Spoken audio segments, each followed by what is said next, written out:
Assalamualaikum warahmatullahi wabarakatuh. Kembali lagi di channel Radio Horor. Untuk kisah kali ini masih ada sebuah cerita yang diambil dari akun Twitternya @namaguenan.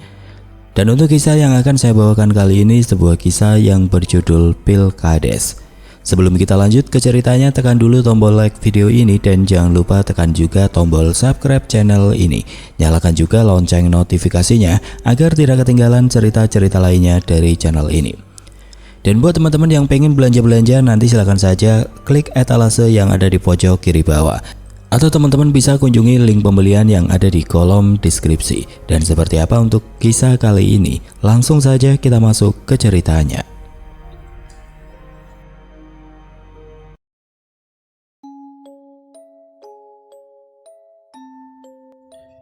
Kita semua tahu jika Pilkades itu punya daya tarik tersendiri.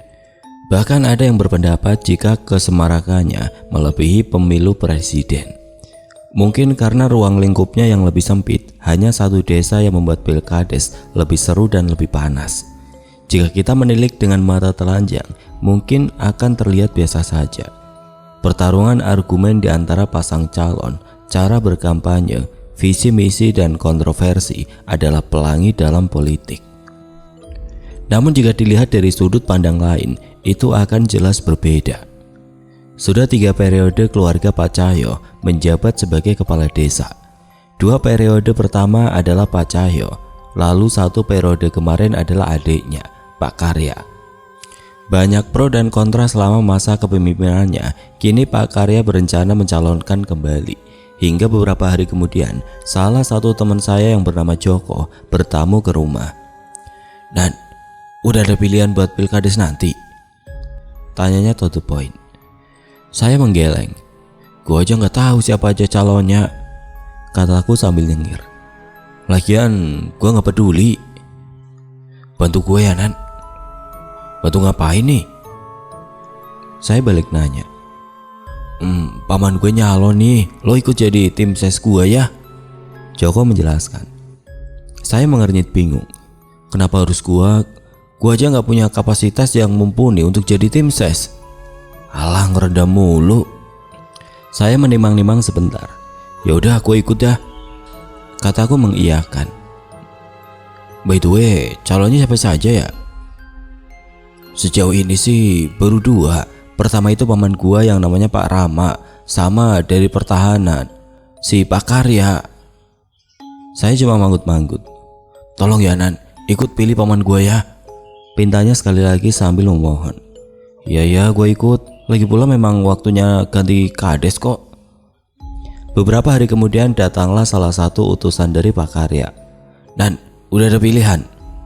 tanya orang suruhan pertahanan tersebut. "Emang kenapa, Pak?" "Kalau belum, gabung kita ya, Nan." Namun saya menggeleng. "Sorry, udah ada yang duluan ngajak saya, Pak." Jawabku menolak.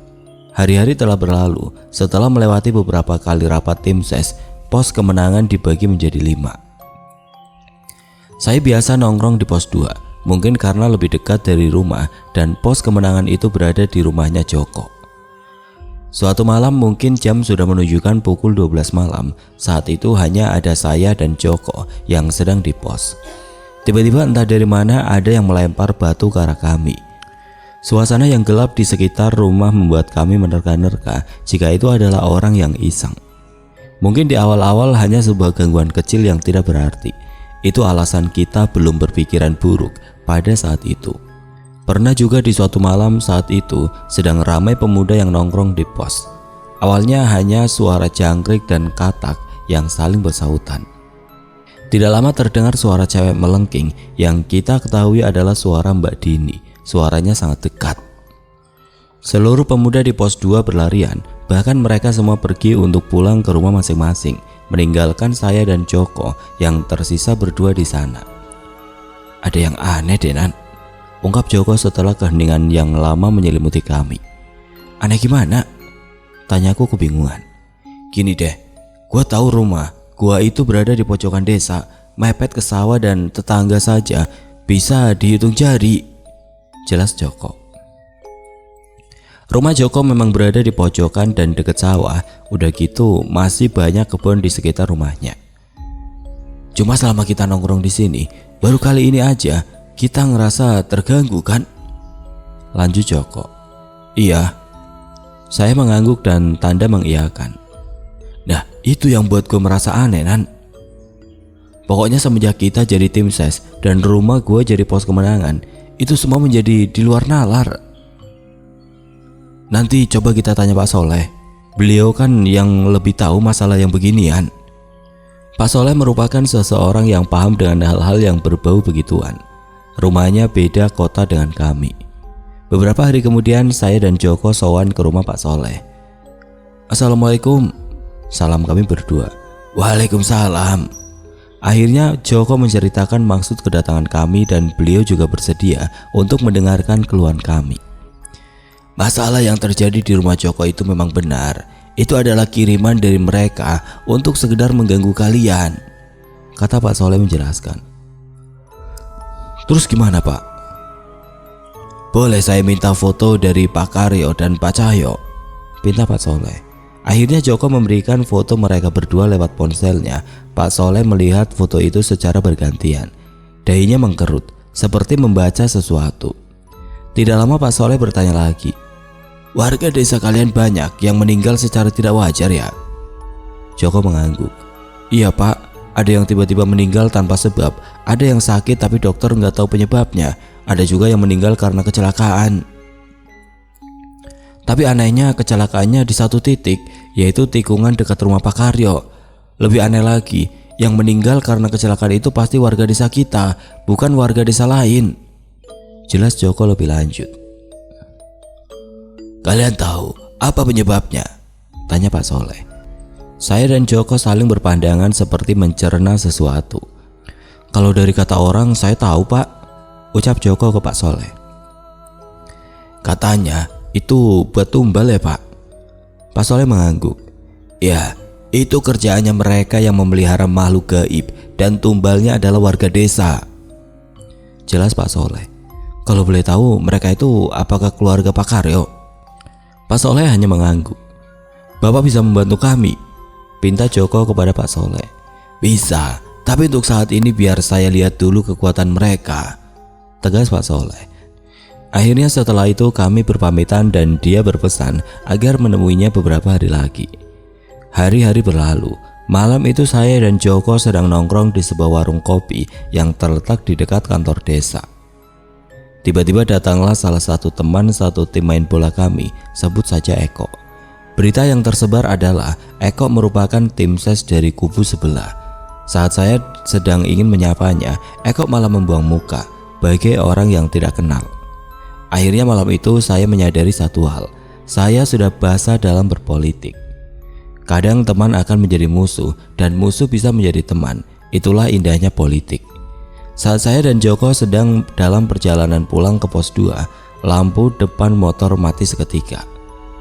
Sampai saatnya kami melewati tikungan jalan yang mematikan itu. Dari kejauhan, di dekat pohon pisang di pinggir jalan, ada pocong di sana dan warnanya merah. Jok, lihat di samping pohon pisang, ujarku sambil menunjuk arah itu. Takutnya saya halu. Astagfirullah. Joko beristighfar sembari melajukan motor dengan kekuatan penuh. Sumpah, itu pocongnya warna merah men. Kain kafanya juga merah. Saya merinding parah pada saat itu. Saat kami sampai di pos 2, ternyata di sana ada Pak Soleh. Banyak banget ya, ucap Pak Soleh sesaat kita menghampiri beliau. Wah iya Pak, saya juga barusan diliatin pocong merah kok, curhat si Joko. Oh yang itu ya, kata Pak Soleh sambil menunjuk ke arah jalanan. Kita balik badan dan ada pocong merah yang tadi kita lihat. Astaga, dia ngikutin kita Pak. Pak Soleh mengangguk. Iya, cuma dia nggak bakal mendekat. Saya dan Joko hanya manggut-manggut tanpa mengalihkan pandangan dari pocong itu. Ada apa Pak? Tumben ke rumah saya? Tanya Joko.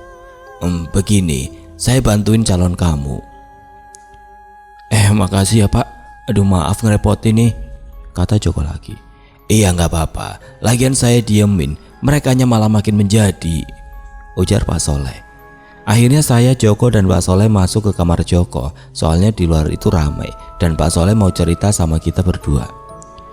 Mereka itu hitam, Mereka memelihara untuk mendapatkan jabatan, ucap Pak Soleh. Dan pocong itu salah satunya. Untuk saat ini saya bantu dengan doa ya. Saya juga buat pagar gaib untuk rumah ini. Ya walau tidak kuat, setidaknya untuk menghambat mereka agar tidak mengganggu. Jelas Pak Soleh. Namun Pak Soleh menatap saya seperti ada yang aneh dari saya. Pak, ngeliatinya jangan gitu, serem ah. Jujurku, soalnya dia lihat saya serem banget ya. Enggak, kamu menarik, ujar Pak Soleh sambil nyengir. Saya emang ganteng Pak, tapi masih suka cewek kok.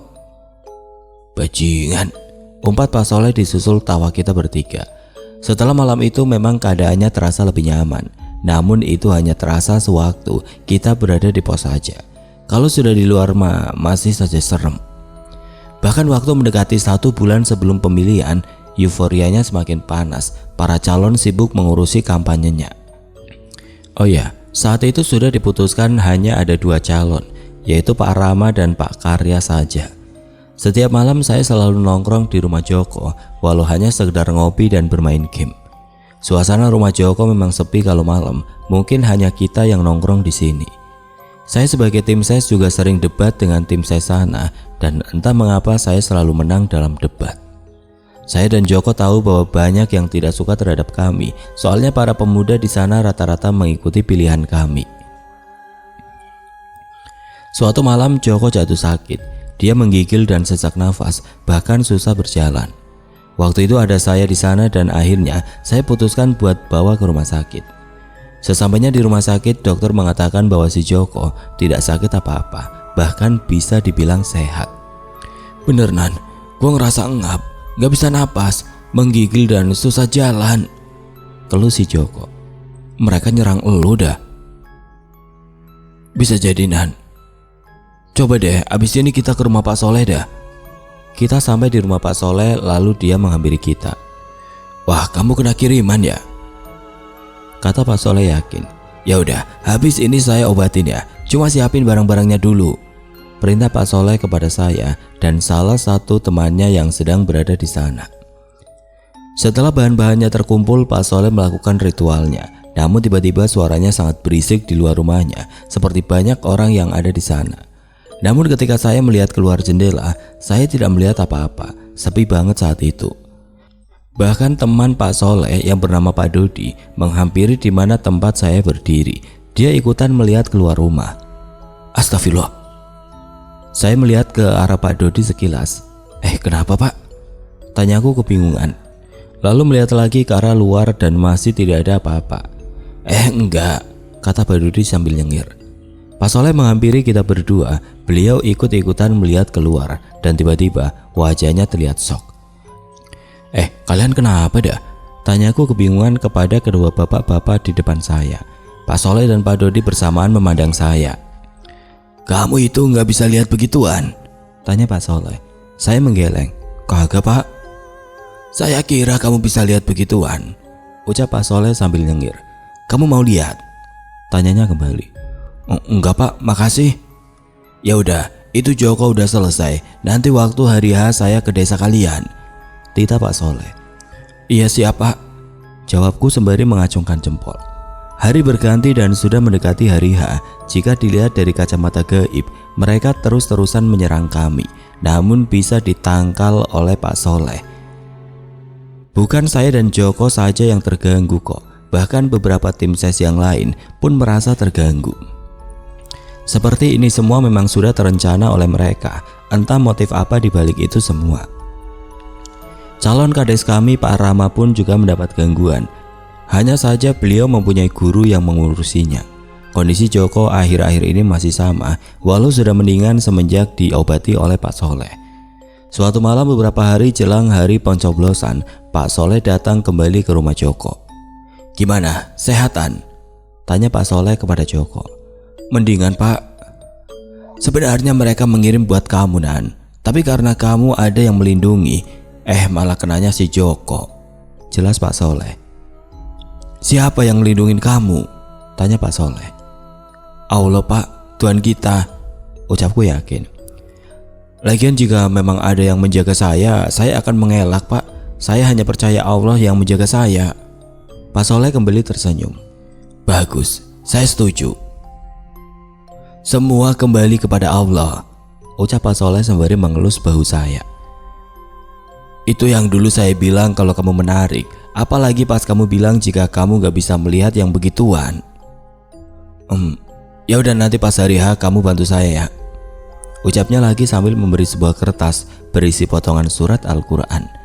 Saat ini adalah malam hari H. Entah mengapa desa ini lebih sunyi dari biasanya.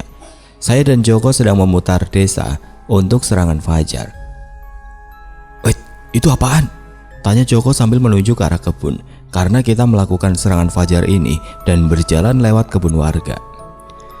Sumpah men, itu ada pocong merah yang malam itu saya lihat. Anjir lah, itu lontong merah kenapa muncul lagi pas kondisi begini sih? Gimana nih?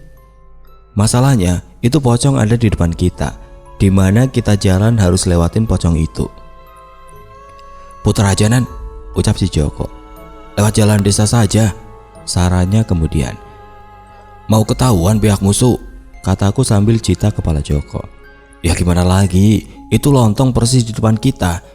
Kayak gak ada tempat lain aja buat nongol, ungkap Joko. Tiba-tiba saya teringat kertas yang dikasih sama Pak Soleh waktu itu. Akhirnya saya ambil kertas itu yang tersimpan di tas kecil saya. Itu apa Anda? Tanya si Joko kepo. Kertas waktu itu dikasih Pak Soleh, jawabku kemudian membaca potongan ayat tersebut. Setelah saya membacanya, saya lihat lagi ke depan, pocong merah itu udah gak ada. Anjir, mujarab nih. Si Joko membuka mata setelah sebelumnya saya suruh buat baca-baca surat pendek. Yaudah lanjut yuk, keburu pagi, saran si Joko. Waktu paginya seluruh masyarakat berkumpul di lapangan untuk pemilihan, sedangkan saya dan Joko di belakang panggung. Jujur gue ngantuk, tinggal 5 watt nih mata gue, curhatku ke Joko, mengingat beberapa hari ke belakang saya jarang tidur demi memantau kinerja tim ses. Itu apa Anda? Tunjukku ke salah satu sudut lapangan yang dipenuhi oleh pepohonan. Apaan? Pohon doang, kata si Joko. Itu hitam tinggi besar, berbulu dan ada taringnya, kataku mendeskripsikan apa yang saya lihat. Apa efek ngantuk ya? Lo kecapean kali Nan? Iya kali ya, ucapku sambil mengangguk. Namun tiba-tiba ada tepukan dari belakang kami. Itu genderuwo peliharaan mereka yang paling kuat, kata Pak Soleh tiba-tiba. Kamu kecapean kayaknya Nan, tanya Pak Soleh ke saya. Saya mengangguk. Iya Pak, belum tidur. Udah gitu diliatin lontong merah lagi tadi sebelum subuh. Pak Soleh ketawa lalu memegang punggung saya, dan entah mengapa rasanya sangat dingin saat itu. Saya kasih sedikit tenaga ya. Waktu sudah menunjukkan pukul 7:30 pagi dan warga semakin banyak yang berdatangan. Bahkan pencoblosan sudah dimulai. Nan, ucapan dari Pak Soleh membuat saya menoleh ke arahnya, dan tiba-tiba beliau memegang kepala bagian depan persis di pelipis mata. Dia memijit bagian pelipis sebentar, lalu beralih ke kelopak mata. Jujur, mata saya berasa kesemutan atau kesetrum gitu. Sekarang buka, perintah Pak Soleh. Saya menurutinya untuk membuka mata. Enggak ada apa-apa. Nanti itu baru DP, kata Pak Soleh sambil nyengir. Kita harus ke tempat yang sepi nih, kalau bisa tertutup untuk menetralisir keadaan, kata Pak Soleh kemudian. Saya dan Joko memandang heran. Buat apa Pak? Tanya Joko. Nanti kalian tahu. Kemudian kita memilih rumah salah satu warga yang menjadi pendukung kami. Rumahnya juga dekat dengan lapangan. Bahkan salah satu ruangan rumahnya itu bisa melihat ke arah lapangan. Setelah mendapatkan izin, Pak Soleh menelpon beberapa kawannya untuk datang ke rumah itu. Tentunya lewat pintu belakang agar tidak ada yang tahu. Akhirnya Pak Soleh melakukan gerakan semacam duduk bersila dan dia memanjatkan doa. Saya, Joko dan Pak Dodi diminta untuk menemaninya di sini. Sedangkan teman-teman Pak Soleh yang lainnya menyebar di sekitar lapangan. Namun tiba-tiba saya merasa pening. Kenapa Nan? Ucap Joko. Puyeng banget kepala gua, ucapku jujur. Namun kemudian Pak Dodi memberikan segelas air putih dan saya meminumnya. Tiba-tiba Pak Soleh bergerak seperti orang yang kesurupan. Kenapa itu? Tanyaku dan Joko keheranan. Kali ini Pak Soleh bergerak seperti memperagakan silat. Itu sih kalau yang orang bisa lihat. Tiba-tiba saya ditepuk oleh Pak Dodi. Dia memerintahkan saya untuk melihat ke arah lapangan. Saya lihat semuanya. Saya melihat apa yang orang lain gak bisa lihat. Saya lihat segala macam persetanan ada di sana. Saking banyaknya, saya gak bisa sebutin satu-satu. Intinya mereka berkumpul di lapangan itu. Saya juga lihat Pak Soleh ada di sana, tapi raganya ada di ruangan ini. Saya cuma bisa melongo melihat pemandangan yang baru pertama kali saya lihat. Lo kenapa, Nan? Tanya Joko. Saya gak bisa jawab apa-apa selain menunjuk ke arah lapangan. Gak ada apa-apa, jawab Joko. Berarti kamu belum diizinkan untuk melihat mereka kok, ucap Pak Dodi menjelaskan situasinya. Saya lihat mereka bertarung, ada juga harimau di sana. Mereka menerkam para setan yang ada di sana. Saya gak bisa jelasin dah. Intinya, it is real. Itu yang selama ini saya pikirkan sampai sekarang. Kalau nanya kok pagi-pagi ada begituan, saya juga gak bisa jawab. Tiba-tiba rumah ini terasa gaduh, seperti ada angin ribut di dalam ruangan ini. Nan, kamu baca yang ada di kertas itu, kata Pak Dodi menyuruh saya. Saya mengikuti perintahnya dan mulai untuk membaca ayat-ayat Al-Quran yang ada di sana. Setelah itu suasana semakin mencekam. Bahkan saya lihat keluar rumah, sudah ada banyak setan yang sepertinya mengerubungi rumah ini. Kenapa pada kesini, Pak? Tanya saya ke Pak Dodi. Karena sumbernya dari sini, ucap Pak Dodi sambil menunjuk Pak Soleh. Mereka ingin langsung menyerbu pusatnya, namun tidak bisa karena ada yang menghalangi, lanjut Pak Dodi. Wah, kalau begini kita kalah dong, Pak. Pak Dodi cuma ketawa. Lihat saja nanti, kamu jangan putus doanya. Saya melihat ke arah Joko, namun dia mengedihkan bahu. Gua nggak lihat, jadi no comment. Pak Soleh tiba-tiba sadar, lalu meminta air putih dan kami memberikan air kepadanya. Kok kamu nyoblos ya, sambil nyari tahu mereka ada di mana? Perintah Pak Soleh kepada Joko. Akhirnya si Joko pergi dan Pak Soleh menyuruh Pak Dodi untuk memberikan sedikit tenaga kepadanya. Kamu di sini saja ya, Nan. Buat nyoblos, nanti kamu akhiran aja ya, pinta Pak Soleh. Iya, Pak, lagian saya nggak berani keluar, ucapku jujur dan mereka berdua tertawa. Pak Soleh kembali ke posisinya, sedang saya melihat lagi ke arah lapangan. Pertarungan gaib itu masih terjadi, bahkan lebih memanas.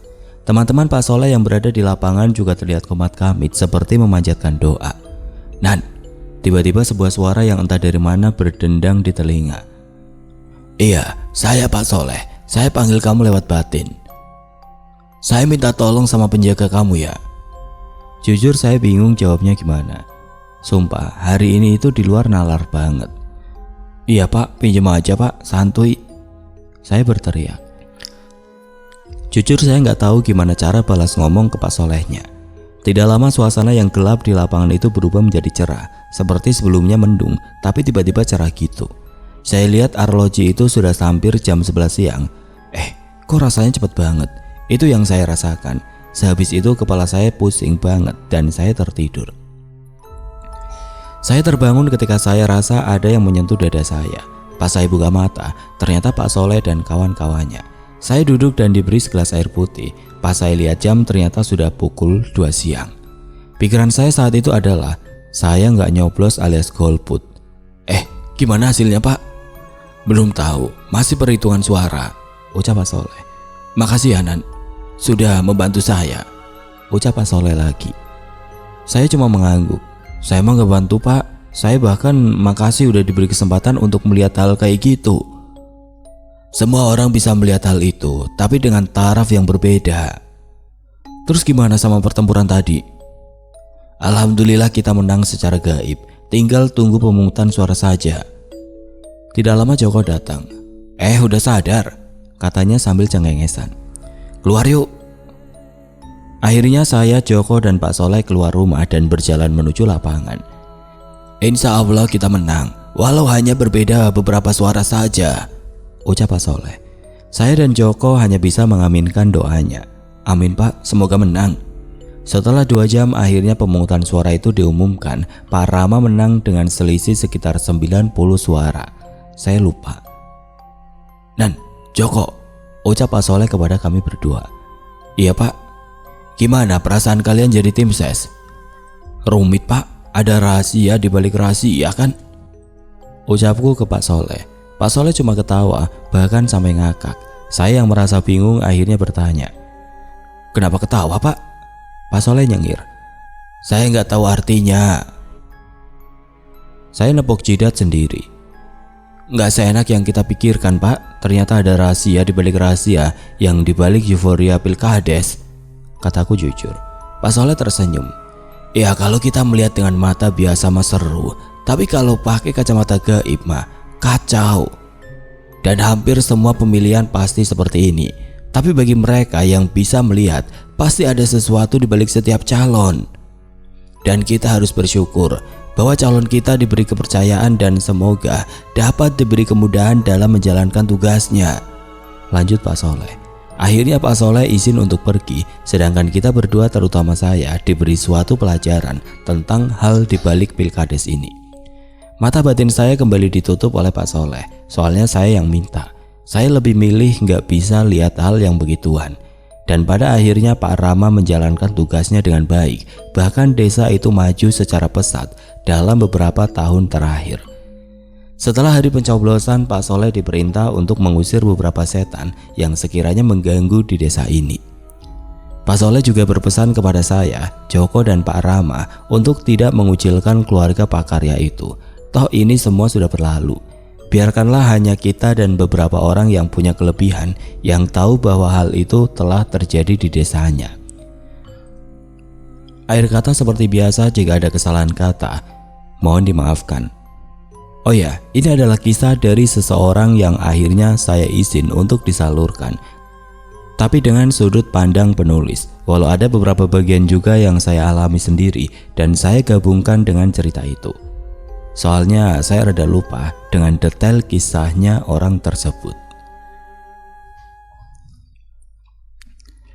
Oke teman-teman, sekian untuk kisah kali ini. Semoga ada pelajaran yang bisa kita ambil dari cerita ini. Dan buat teman-teman yang baru bergabung, jangan lupa untuk like, komen, share, serta subscribe channel ini. Dan nantikan kisah-kisah horor berikutnya tetap di channel Radio Horor. Wassalamualaikum warahmatullahi wabarakatuh.